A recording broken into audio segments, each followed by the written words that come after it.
For some trees, death is an event.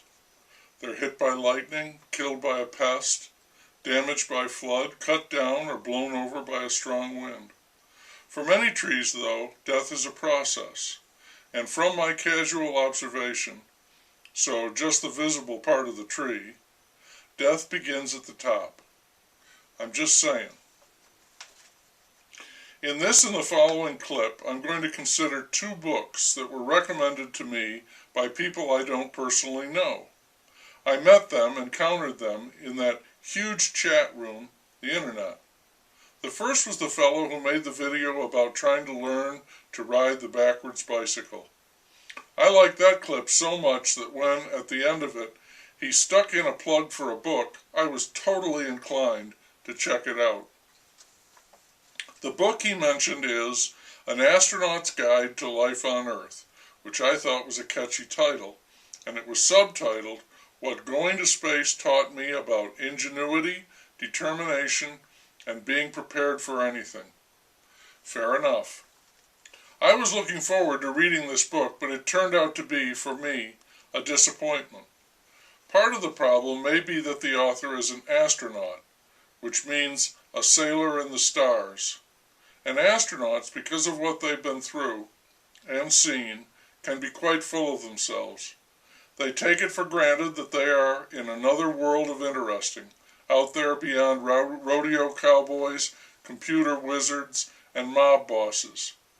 They regard themselves rather naturally as a being set apart, and they are largely supported in this by the media and stories about them, and just generally the high regard in which they are held.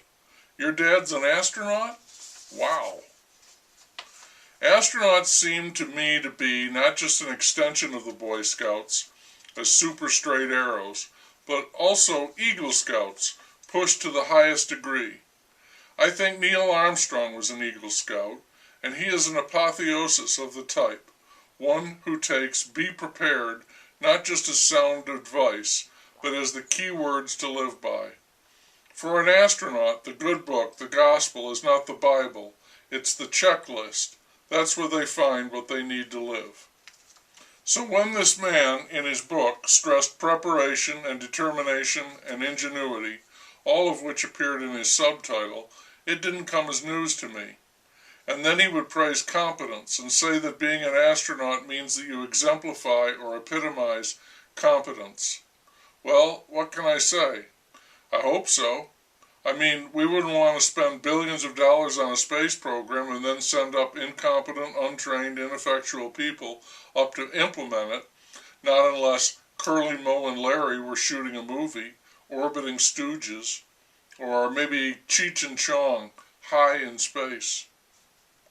He goes on at some length about the importance of being a member of a team, of fitting in, of being what he calls a zero, at least initially, learning how to work with others to stay alive, conduct experiments, and solve problems. Again, this seems like common sense, not a fresh insight. A great part of the book describes launch in a Soyuz spacecraft off the surface of the Earth and up to the International Space Station, and then there is a lengthy description of life on board the space station. For me, all of this is undercut by my familiarity with all of this, vicariously.